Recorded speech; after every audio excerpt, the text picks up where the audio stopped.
So hello everyone, welcome to the new video. This is a continuous series of newspaper reading और हम लोग JPSC को target करते हुए specially for the men's perspective examination continuously video आप लोगों को देखने को मिल रहा है.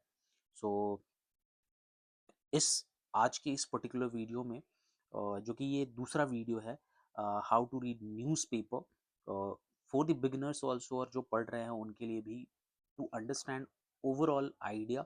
और हम एक कवरेज लेंगे कि कैसे अगर न्यूज़ में कोई चीज़ आ रहा है तो उस चीज़ को हम लोग कैसे समझेंगे, कैसे पढ़ना है, उसकी कंटेंट को कैसे डेवलप करना है, और इस कंटेंट को डेवलप करने के बाद एग्जाम में हमसे क्वेश्चन कोई ना छूटे, हमें इस चीज़ पे ध्यान देना है.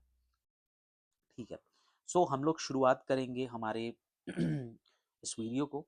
तो स्पेशली मैंने ये वीडियो बनाया है how to read newspaper for UPSC और जेपीएससी और कोई भी एग्जाम की अगर आप प्रिपरेशन कर रहे हैं. So I have learn all these things with my experiences. और अगर आपको अच्छा लगेगा ये video, so you can share with your friends, your peer. और अगर कोई इन्फॉर्मेटिव ज़रा सा भी अगर आपको ये वीडियो लगे तो शेयर करिए और कमेंट करिए. कमेंट करके मुझे इन्फॉर्मेशन बताइए आपका कि कैसा सारा इन्फॉर्मेशन आपको कैसा लगा. अगर आप मुझसे कांटेक्ट करना चाहते हैं, जुड़ना चाहते हैं, तो this is my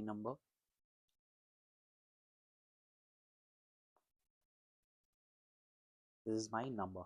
okay. So in this particular video, news में क्या आया.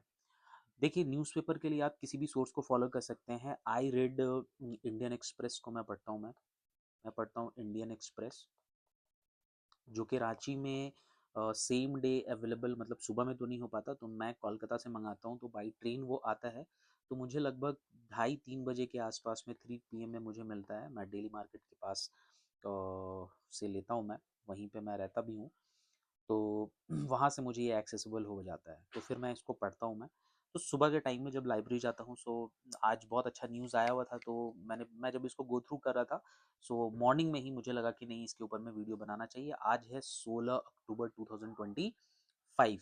ये वीडियो मैं रात को बना रहा हूँ. पॉसिबली इन द मॉर्निंग मैं वीडियो को अपलोड करूँगा. मैं तो इस वीडियो के थ्रू आपको थोड़ी समझने की कोशिश करनी होगी कि अगर न्यूज़पेपर में कोई चीज़ थीम चल रहा है तो उससे कंटेंट अपना कैसे बनाएं.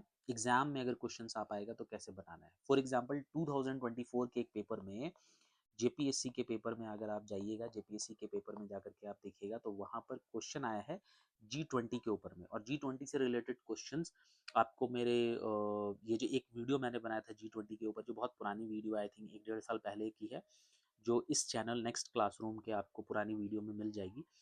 उसको मैं स्टडी किया. मैंने जब वीडियो बनाने के लिए, मैं जब खुद को मैं कंटेंट रेडी कर रहा था, तो बनाते बनाते मुझे कई चीज़ें मुझे जानने को मौका मिला, और उसी से रिलेटेड क्वेश्चन एग्जाम में आया था जेपीएससी 2024 के एग्जाम में G20 से.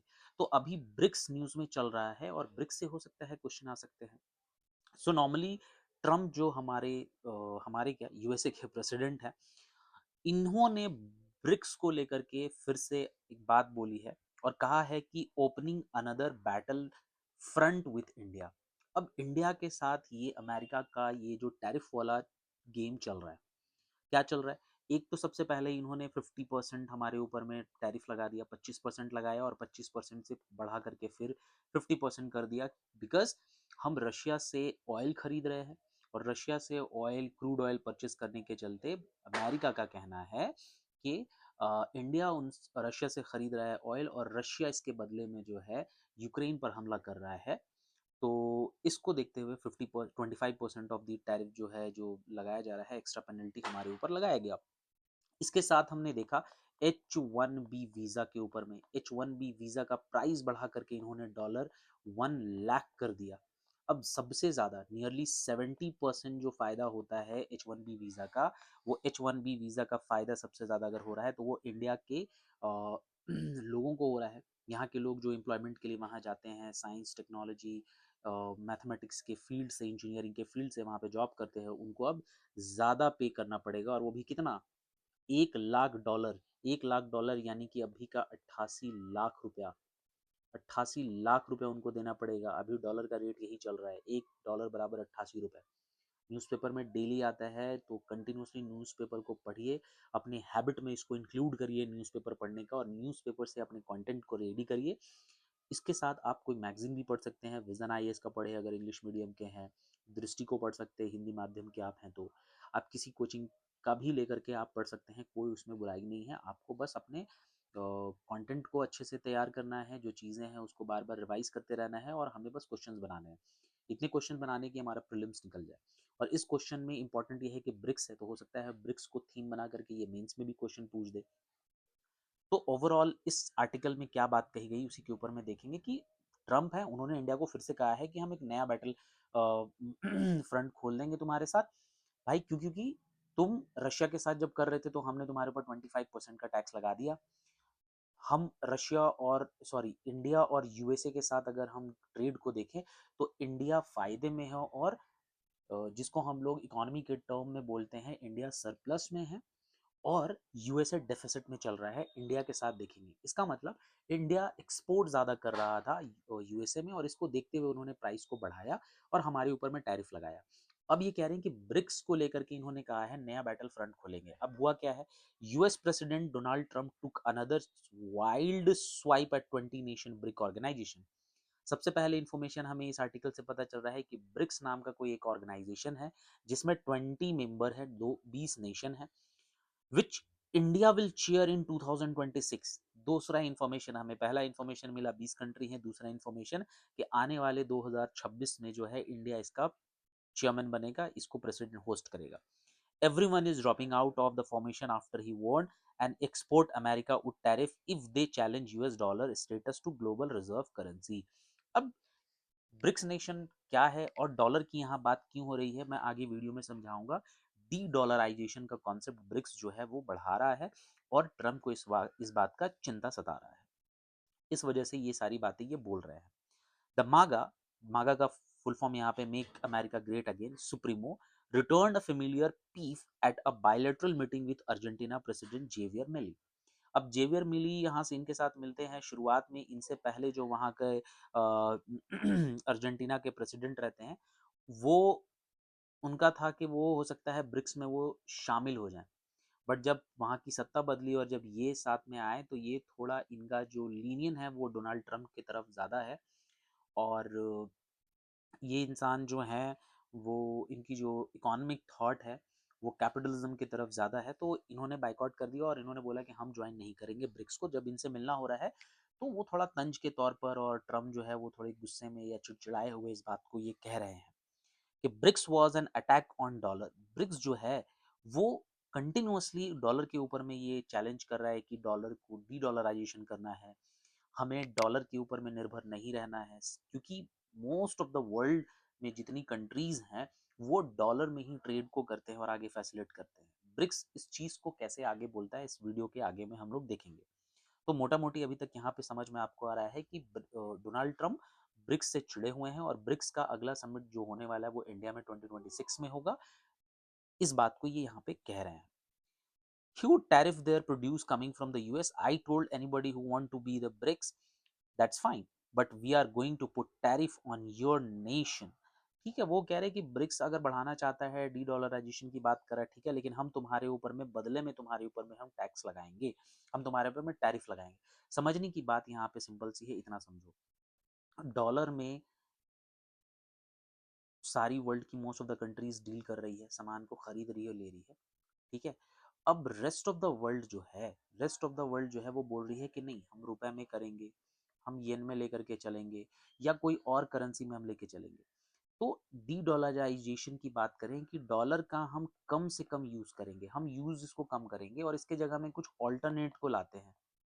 ऑल्टरनेट रास्ता निकालिए भाई, और रास्ता निकालिए क्यों, क्योंकि अगर कुछ ऐसा रिसेशन हो गया, डिप्रेशन आ गया, तो उस वक्त में डॉलर की वैल्यू कम हो जाएगी जिसके वजह से बाकी देशों के ऊपर में इम्पैक्ट पड़ेगा। तो हम क्यों एक डॉलर के ऊपर में भरोसा करें, ये ब्रिक्स का बात बोल रहा है। ठीक है, ये तो सोच रहे हैं अपने फ्यूचर का, लेकिन जब डॉलर का यूज जो है वो कम हो जाएगा तो फायदा किसको होगा या नुकसान किसको होगा? फायदा तो रेस्ट ऑफ द ब्रिक्स के जो मेंबर्स उनको होगा और नुकसान ज्यादातर इन महाराज को होगा, यूएसए को होगा। इस वजह से ये चिंता जो है इनको सता रही है और इस चिंता के वजह से ये सारी बातें जो है ट्रम्प बोल रहे हैं। सो आई होप यहाँ तक थीम समझ में आ गया होगा। ठीक है, कि इसके पीछे क्या कारण हो रहा है। आगे देखते हैं, no country has drop out BRICS which has now been 20 country. शुरुआत में ब्रिक्स जो है वो 4 कंट्रीज था, फिर एक पांचवा हुआ, अब बढ़ते बढ़ते ब्रिक्स में जो है 20 मेंबर हो गए हैं।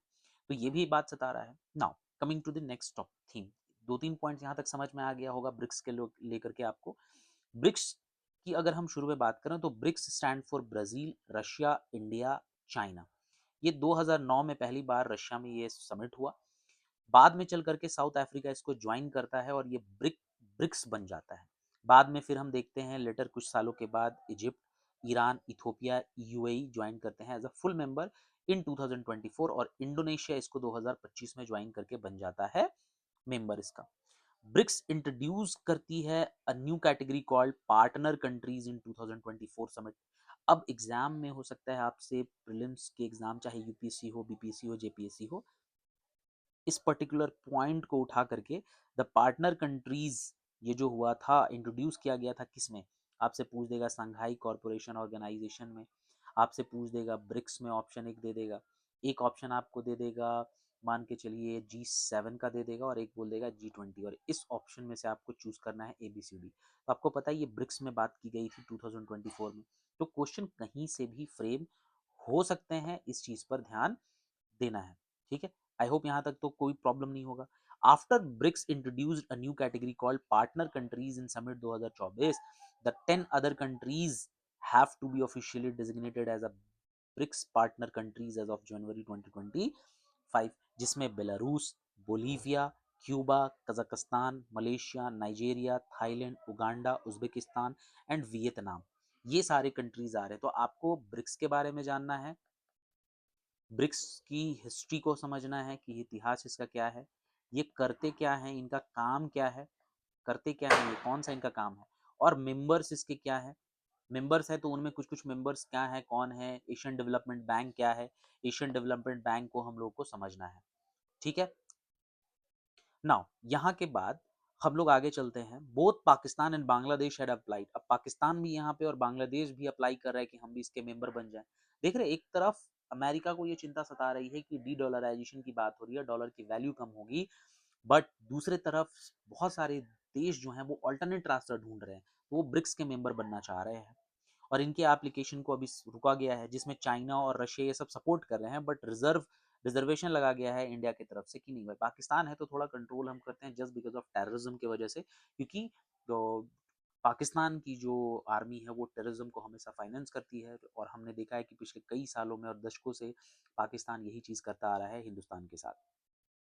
ये सारी बातें यहाँ पे हुई है। Argentina under the government of former president Alberto Fernandez, इन्होंने इस समिट में कहा था, इन्होंने एप्लीकेशन दिया था ब्रिक्स मेंबर के लिए 2022 में, बट इलेक्शन हुआ 2023 के लेटर में, और प्रेसिडेंट मेली जो है ये चुन करके आते हैं, और ये जो होते हैं ये self declared anarcho capitalist who favour closer ties and alignment with the US. इनका रिश्ता इनके साथ बड़ा अच्छा है, ये थोड़ा कैपिटलिस्ट माइंडसेट के हैं, तो ये अमेरिका की तरफ लीनियंट है, तो इन्होंने हट गए वहां से, इन्होंने ब्रिक्स से अपने आप को जो उनका था कि हमें अप्लाई करना है वो वहां से निकल गया कि हम अब ब्रिक्स के लिए अप्लाई नहीं करेंगे, हम मेंबर नहीं बनेंगे।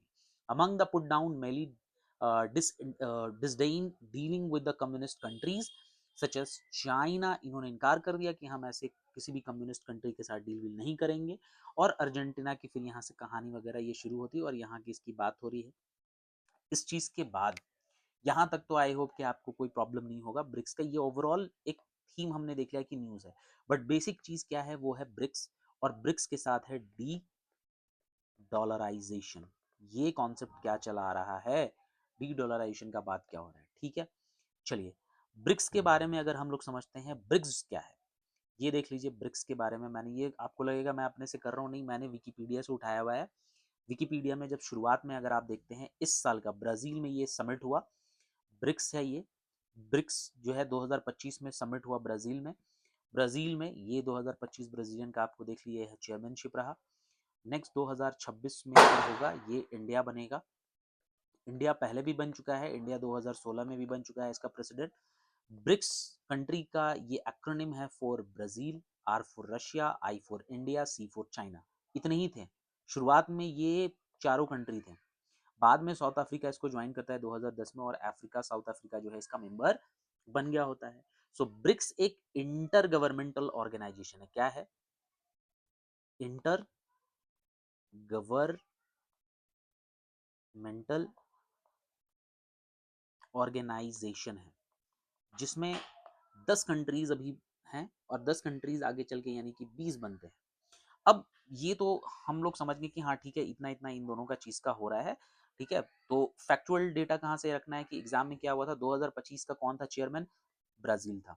ठीक है, उसके बाद 2025 में यहाँ देख लीजिए, यहाँ पे पीएम मोदी हमारे खड़े हुए हैं, और ये मेंबर्स कंट्री यहाँ पर, ये लोग जो मेंबर यहाँ पे हैं, ये इसका लोगो था इस साल का, और ये सारी चीजें यहाँ पे। मैं फिर आगे बस दिखाते चल रहा हूँ आपको ब्रिक्स की। अब ये वाले फोटो में, पिक्चर में आप देखिए, मैंने ये पिक्चर निकाला है। इससे पहले कौन था? 2025 से पहले 2024, ये भी याद रखना है क्योंकि क्वेश्चन यहाँ से भी बन सकते हैं। ब्रिक्स बना, ठीक है, समिट हुआ यहाँ कहाँ पर? रशिया में। तो 2024 में हुआ रशिया में, 2025 कहाँ पे हुआ? 2025 में हुआ ब्राजील में। 2026 में कहाँ पर होगा? 2026 में होगा इंडिया में। क्लियर है? क्लियर है? ठीक है। सक्सेसर कौन? 2025 ब्राजील बना।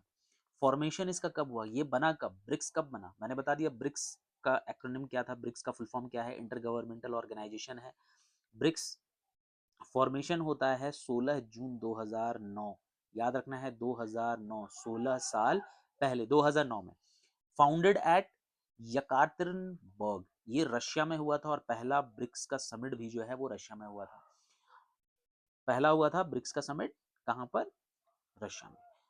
2024 में भी कहां हुआ? रशिया में। 2025 में कहां हुआ? ब्राजील में। 2026 में कहां होगा? इंडिया में। ये फैक्चुअल डेटा है। टाइप क्या है, ये किस प्रकार की ऑर्गेनाइजेशन है? तो ये इंटर गवर्नमेंटल ऑर्गेनाइजेशन है। दिमाग में इस चीज को रखना है।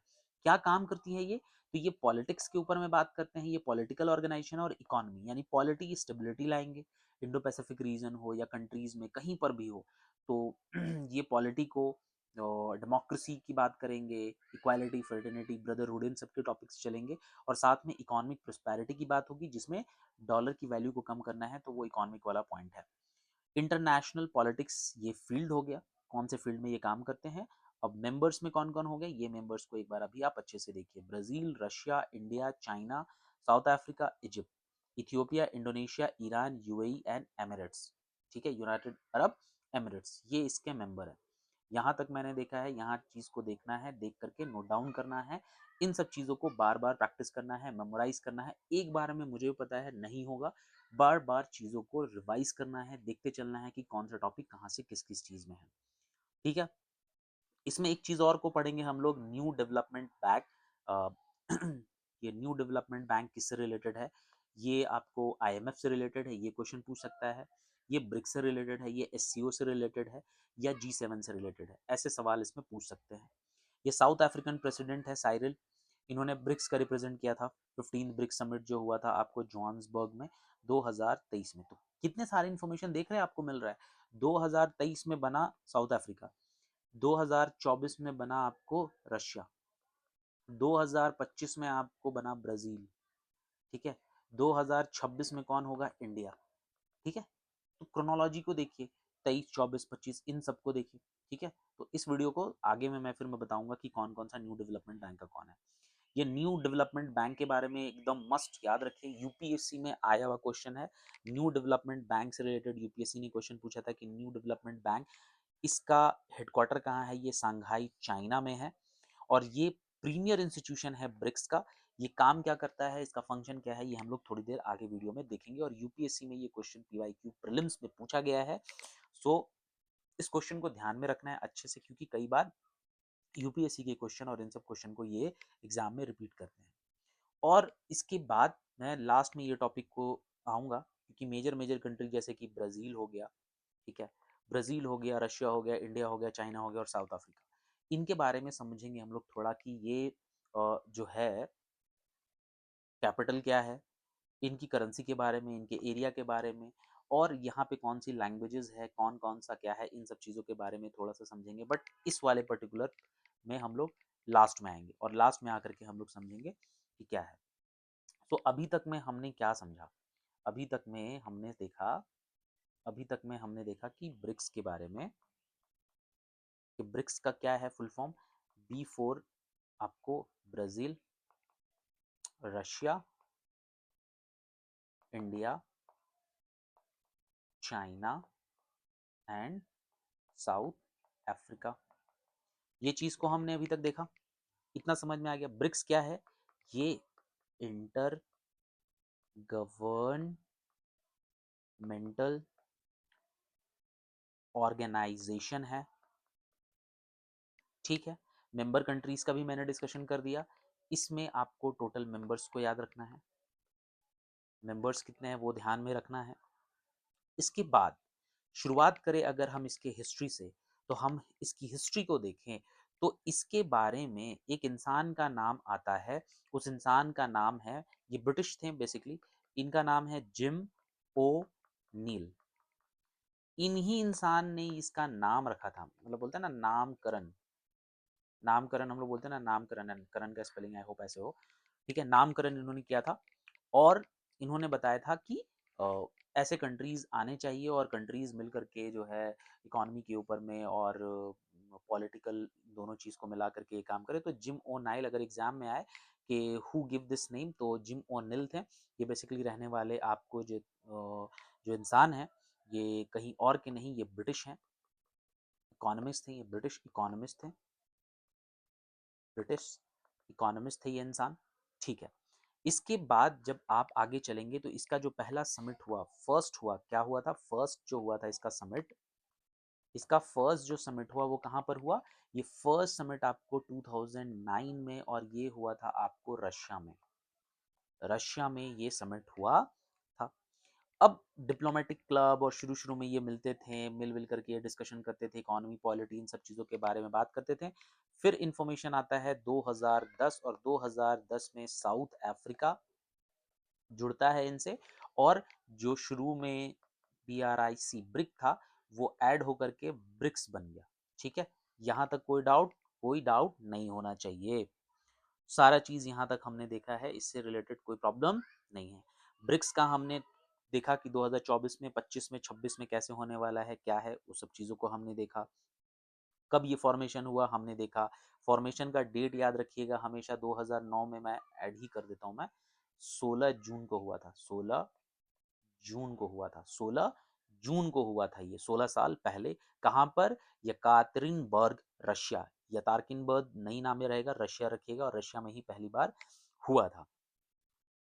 अब चूंकि देखिए कुछ जो है वेस्टर्न, जो some of the western considers जो हैं, दे थॉट दैट कि BRICS is the alternative to the G7। अब G7 भी एक ऑर्गेनाइजेशन है जो डेवलप्ड कंट्री का है, और वो मानते हैं कि others describe that the organisation जो है as an incoherent joining of countries around increasing anti western और एंटी अमेरिकन ऑब्जेक्टिव है, कि हम बस चाहते हैं कि ब्रिक्स को बना लिया तो ये एंटी अमेरिकन हो गया, एंटी वेस्टर्न हो गया। फिर BRICS has implemented competing initiatives such as new development bank, BRICS contingent reserve arrangement, BRICS पे बहुत सारी चीजों पे ब्रिक्स ने बहुत इसका वाइडर पर्सपेक्टिव है। तो इन सब चीजों के साथ साथ कई ऐसे जो इकोनॉमिस्ट हैं, जो विद्वान हैं, उनको लगता है कि ये वेस्ट के अगेंस्ट में है, बट ऐसा कुछ भी नहीं है, ठीक है। हमें बस इस चीज को पढ़ना है, बहुत डिटेल में नहीं जाना है, बट फैक्चुअल डेटास के बारे में पढ़ना है। और जितना मैंने अभी बताया ना, अगर एग्जाम में ब्रिक्स पे क्वेश्चन आया तो इससे कहीं ना कहीं एक ऑप्शन दे देगा आपको, और उस ऑप्शन को ही हमें कैच करना है, और कैच करके हमें पकड़ना है। अब धीरे धीरे आपको पता है कि कैसे एक्सपेंशन हुआ, और एक्सपेंशन होकर के ये आगे बढ़ा। इसमें एक इंपॉर्टेंट आता है जो यूपीएससी ने पूछा है, न्यू डेवलपमेंट बैंक के ऊपर में। हम सबको पता है, हम सबको पता है IMF के बारे में और वर्ल्ड बैंक के बारे में। नहीं पता है तो प्लीज गूगल इट, विकिपीडिया करो, IMF के बारे में जानो, वर्ल्ड बैंक के बारे में जानो, ठीक है। इन दोनों के बारे में डिटेल में पढ़ो और समझो। कोई भी कंट्री को अगर वो फाइनेंशियली प्रॉब्लम में होते हैं तो वो IMF के पास जाते हैं पैसे लेने के लिए, ताकि वो अपने इकोनॉमी को स्टेबलाइज कर सके। इंडिया भी गया और इंडिया ने भी पैसे लिए। रिसेंट में पाकिस्तान गया और पाकिस्तान ने भी IMF से लोन लिया। ये जो पहलगाम वाला अटैक हुआ था, इस वक्त में ही IMF ने लोन ग्रांट किया था पाकिस्तान को, और इंडिया ने इस पे अपोज किया कि इस वक्त पे इंडिया पाकिस्तान में टेंशन चल रहा है, ये हो सकता है कि वो अपनी इकोनॉमी को प्रॉस्पर करने के लिए यूज़ ना करे पैसा, वो आर्म्स और एम्यूनिशन में खर्च करे और वहाँ पे इन्वेस्टमेंट करे, और जो कि बाद में चल करके वो इंडिया पर अटैक करेंगे। तो इस चीज़ के लिए इंडिया ने अपने आईब्रोज उठाए थे और बातों को रखा था। तो कई ऐसे कंट्रीज़ हैं जो जाते हैं आईएमएफ के पास, और आईएमएफ जो है बहुत पावरफुल है, और ये आप सबको पता है कि ये वर्ल्ड बैंक और आईएमएफ जो है आपको न्यूयॉर्क में है, और न्यूयॉर्क कहाँ है, वो आपको यूएसए में है। सो वहाँ पर क्या है कि ब्रिक्स नेशन ने शुरुआत से ही जब ये बना, तो इनिशियल स्टेज में 2012 में इन्होंने प्लेज किया कि हम नियरली ब्रिक्स ने ये प्लेज किया, ब्रिक्स ने 2012 में कहा कि हम डॉलर नियरली 75 बिलियन डॉलर जो है हम वो बूस्ट करेंगे, ठीक है, the lending to power of the IMF. But हुआ क्या कि आईएमएफ ने इनको दिया धोखा। अब पैसा चाहिए मुझे किसी भी चीज के लिए, कोई काम के लिए, तो हम बैंक जाते हैं सिंपल लोन के लिए। तो समझ जाइए कि वैसे ही एक इंस्टीट्यूशन है जो हमें लोन देता है, बट ऐसा हुआ नहीं इनके साथ।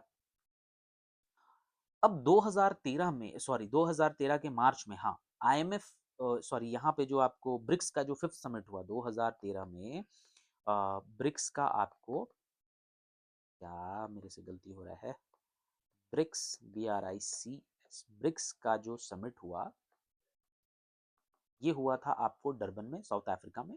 मेंबर कंट्रीज मिलते हैं और मेंबर कंट्रीज मिलने के बाद एग्रीड करते हैं, they agreed to create a global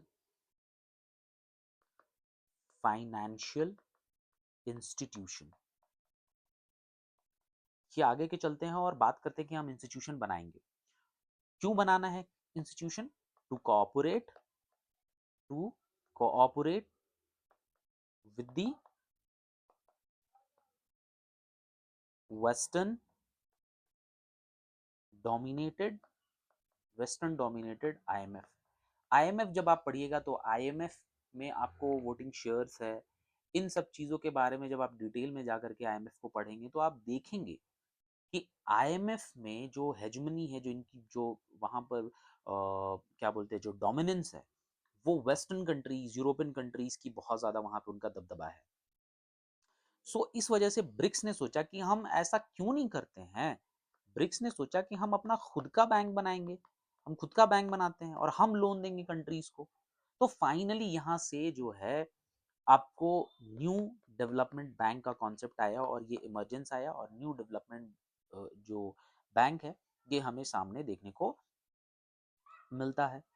तो ये सारी चीज़ें न्यू डेवलपमेंट बैंक की हिस्ट्री में ये सब आपको देखने को मिलेगा। सो कुछ कुछ चीज़ें जो हैं एग्जाम के पॉइंट ऑफ व्यू से समझना है, न्यू डेवलपमेंट बैंक के बारे में देखें, इसके बारे में कौन, ये लोकेशन कहाँ पर है, न्यू डेवलपमेंट कहाँ पर हुआ, इसमें कौन सी कंट्री को पैसा मिलता है, कौन सी कंट्री इसके मेंबर हैं।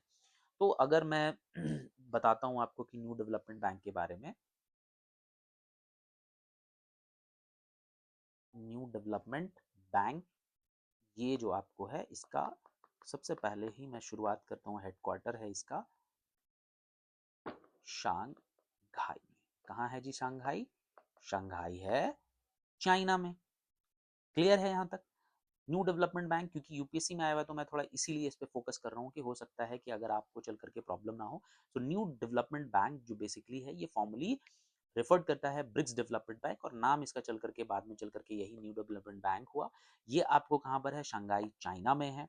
ये एक फाइनेंशियल इंस्टीट्यूशन है, ठीक है, जो प्रोवाइड कराता है, ठीक है, पब्लिक और private projects through loans, guarantees, equity participation और अदर फाइनेंशियल इंस्ट्रूमेंट है। ये सारा काम ये भाई साहब न्यू डेवलपमेंट बैंक करते हैं। फॉर्मेशन इसका कब हुआ ये भी ध्यान रखिए, फॉर्मेशन इसका कब हुआ, फॉर्मेशन इसका होता है जुलाई 2014 में, ठीक है, 2014 में ये बनता है। अगर हम बात करें मेंबरिंग कंट्रीज की, तो इसमें आपको वही Algeria, Bangladesh, Brazil, Colombia, China, Egypt, India, Russia, South Africa, Uruguay, Uzbekistan, बहुत सारे भर भर के कंट्रीज हैं। तो ऐसा नहीं है कि आपसे सिर्फ कह दे कि ब्रिक्स, जो ये सिर्फ ब्रिक्स दिख रहा है ये 5 कंट्री, क्या यही है सिर्फ इसके मेंबर, तो नहीं, इसके मेंबर और भी बहुत है। यूनाइटेड यूएई है, उरुग्वे है, उज़्बेकिस्तान है, इंडोनेशिया है, ये सब है। लैंग्वेज पे कई बार आता है कि इसका लैंग्वेज क्या है, यहाँ पे ऑफिस का लैंग्वेज क्या है, तो याद रखिएगा इंग्लिश है, ऑफिशियल लैंग्वेज इसका इंग्लिश है। ठीक है, ये सारी चीजें आपको देखने को मिलेगा। अब ये बैंक है तो इसमें बोर्ड ऑफ गवर्नर्स होंगे, डायरेक्टर्स होंगे, प्रेसिडेंट, वाइस प्रेसिडेंट होंगे, ये सारे लोग होंगे। अगर इंडिया के पॉइंट ऑफ व्यू से बात करिए तो एक इंसान थे, उनका नाम था केवी कामत। ये इंडिया से थे और इंडिया के ये फर्स्ट, इंडिया साइड से मतलब और भी कंट्रीज के थे बट इंडिया साइड से ये फर्स्ट जो है इलेक्टेड प्रेसिडेंट बने, किसके, न्यू डेवलपमेंट बैंक के। तो बेसिकली आपको समझ में आ रहा है कि मैं जो थीम लेकर के आया हूँ न्यूज़पेपर के लिए, कि न्यूज़पेपर में कोई चीज़ आया तो न्यूज़पेपर में आया तो न्यूज़पेपर को आपने पढ़ लिया, तो करंट सिनेरियो को समझिए कि क्या करंट करंट सिनेरियो में क्या प्रॉब्लम है। इस प्रॉब्लम को भी आपको समझते हुए आपको अपने थीम को पढ़ना है। और एक बार जब आपने ब्रिक्स को पढ़ लिया ना, आपने नोट्स बना लिया, तो कुछ भी हुआ तो तुरंत अरे अच्छा ये न्यूज़ में चल रहा है, तुरंत चल के ब्रिक्स को देख के समझना है। तुरंत गए ब्रिक्स को देखा, पीछे जाकर के पलटना है पेजेस को अपना जहाँ पे ब्रिक्स नोट डाउन किया है, रिवाइज भी हो जाएगा। और इसके साथ साथ गूगल करिए, क्वेश्चंस को बनाइए, यूपीएससी के क्वेश्चंस को बनाइए, बीपीएससी के क्वेश्चंस को बनाइए, यूपीपीएससी के एग्जाम्स को बनाइए, भर भर के जहाँ से क्वेश्चन मिल रहे हैं मल्टीपल क्वेश्चंस को बनाइए, मल्टीपल ऑर्गेनाइजेशन को पढ़िए, सिर्फ ब्रिक्स को ही नहीं, ब्रिक्स के अलावा एससीओ आएगा, संघाई कॉर्पोरेशन ऑर्गेनाइजेशन आएगा, G7 आएगा, G20 आएगा, बहुत सारे ऑर्गेनाइजेशन उनके बारे में न्यूज़ में आते रहता है, उनके बारे में पढ़िए। तो इस पर्टिकुलर वीडियो को बनाने के पीछे मेरा यही मकसद था कि आप पेपर को पढ़ें तो सिर्फ ऐसा नहीं कि देखा और देख करके नज़र से निकाल ले कि अरे अच्छा ऐसा है, छोड़ो छोड़ो छोड़ो कोई बात नहीं। ब्रिक्स के बारे में मैंने बता दिया, थोड़ा थोड़ा ओवरऑल मैंने चीज़ें बता दी, और कुछ नहीं, सारा फ्री में सोर्सेज अवेलेबल है, सब कुछ इंटरनेट पे अवेलेबल है, सब कुछ भाई, तुमको सब कुछ फ्री में मिलेगा, सब कुछ फ्री में है। इंटरनेट बस तुम्हारे पास होना चाहिए, तुम्हारे पास इंटरनेट है, और आजकल 1.5 GB इंटरनेट तो वैसे भी आपको मिल जा रहा है, और 5G आपके पास है तो भी आप यूज़ कर रहे हैं। ठीक है, और साइंस के पॉइंट ऑफ व्यू से बता दूं मैं कि 1G, 2G, 3G, 4G, 5G, 6G तक अब आने वाला है। इन सब के बारे में भी पढ़ो, साइंस एंड टेक्नोलॉजी में ये सब भी पॉइंट है, क्योंकि तुम यूज कर रहे हो। जब शुरुआत में था तो ये LTE पर चलता था, फिर VoLTE पे चलने लगा। क्या है ये, क्या है ये, क्या है, इसके बारे में समझो। नेटवर्क्स यूज करते हो, जो तुम्हारा नेटवर्क यूज होता है जिसको हम लोग TRAI ट्राई बोलते हैं, telecom regulatory authority of India, कहाँ है हेडक्वार्टर, इसका हेडक्वार्टर कहाँ है, दिल्ली में है इसका हेडक्वार्टर। JPSC 2024 में पूछा हुआ क्वेश्चन प्रीलिम्स में, ट्राई पे पूछा है। तो चीज़ों को पढ़ो, ये सब न्यूज़ में आता है, ऐसा नहीं कि कहीं तुमको मिल जाएगा और बुक में कोई टीचर पढ़ा रहा है और टीचर साइंस टेक्नोलॉजी का कोई सेक्शन में कोई कोचिंग में बैठ के पढ़ रहे हो और वहाँ पे कभी उसने ट्राई बता दिया होगा, नहीं, ये सब न्यूज़ में, मैगजीन में कवर होता है, इसको पढ़ने के बारे में समझो।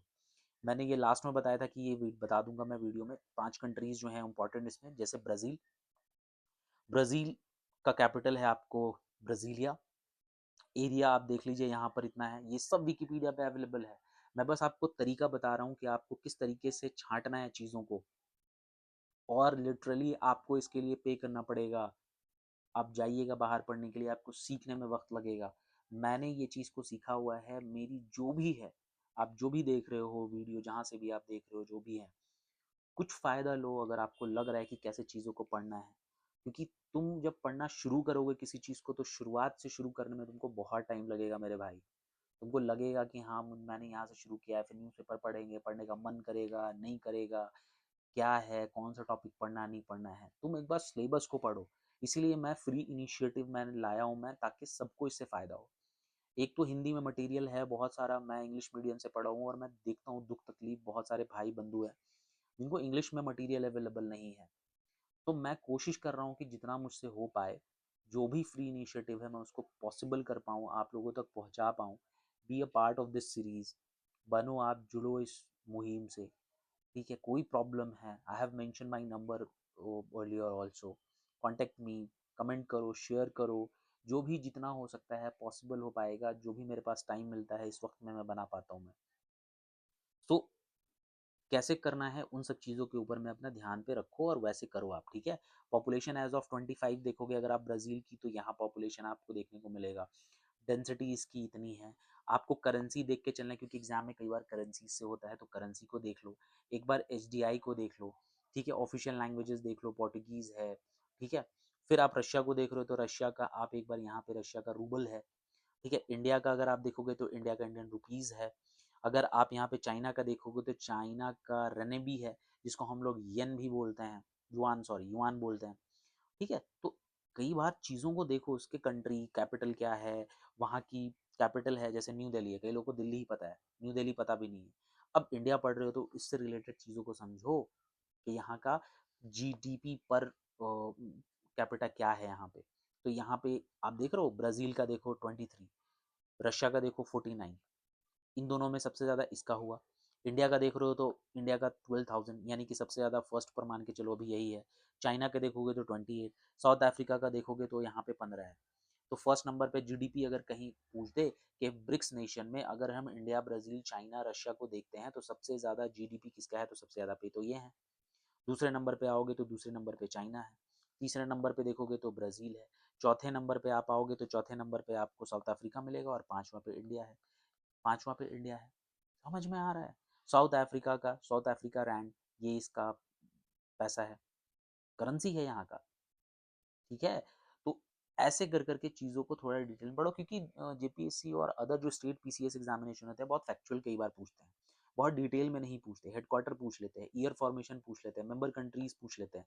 तो इन सब चीज़ों के बारे में समझो, और न्यूज़पेपर को कैसे पढ़ना है, सही तरीके से पढ़ना है, टाइम वेस्ट ज़्यादा नहीं करना है उसमें। ऐसा नहीं कि 2 घंटा 1.5 घंटा दे रहे हैं, नहीं, थोड़ा पढ़ो, कम ही पढ़ो, बट इसके साथ अपने कंटेंट को रेडी करके चलो। ब्रिक्स नेशन है, पढ़ रहे हो तो ब्रिक्स नेशन के साथ साथ उसकी नेबरिंग कंट्रीज को भी पढ़ लो कि नेबर में क्या है, ठीक है। अब यहाँ पर एक मुद्दा अभी बहुत ज़्यादा चल रहा था, वो H1B वीज़ा का चल रहा था, H1B वीज़ा का चल रहा था। तो H1B वीज़ा न्यूज़ में क्यों है, वीज़ा होता क्या है, कौन वीज़ा देता है, ग्रांट कौन करता है, और इंडिया लोग वहाँ जा रहे हैं तो कौन से फील्ड के जा रहे हैं। इंडिया में रेमिटांसेस आता है तो वो कौन सा आता है। ये सब वर्ड तुम्हें थोड़ा लगेगा कि बहुत फैंसी वर्ड है, क्या है, बट पढ़ते पढ़ते विद टाइम विद पेशेंस चीज़ें आ जाएंगी। But there is only one thing, जो रिक्वायरमेंट है वो है कंसिस्टेंसी। पढ़ाई करो with consistency, with flow, daily पढ़ो, डेली पढ़ो। और यही जो है आपका मेन जो है इसका फीचर है, यही एक सूत्र है कि मेहनत ही करना हमारे पास एक ऑप्शन है। बीइंग इन इंडियन हमारे पास यही है कि हमने जो अभी तक एजुकेशन हासिल किया है उससे खूब मेहनत करो और पढ़ो। और मिडिल क्लास में अगर आप हो तो फिर स्ट्रगल करना है। अगर आपके पास आइडियाज़ है तो एंटरप्रेन्योरशिप में जाओ, बिजनेसेस करो, बट कहीं पे भी आप जाओगे you need to work very hard to excel in your life. तो कुछ भी चीज़ करने के लिए दिमाग लगाओ, और मैं शुरू से कहता हूँ कि अपने ऊपर में काम करो। फोकस ऑन 3 M's, मैं हमेशा बोलता हूँ focus on 3 M's, that is your mind, another is your muscle, and third thing is money. अगर आपका माइंड अच्छा है और मसल अच्छा है और आपके पास मनी है तो आप सबसे खुशहाल इंसान हो।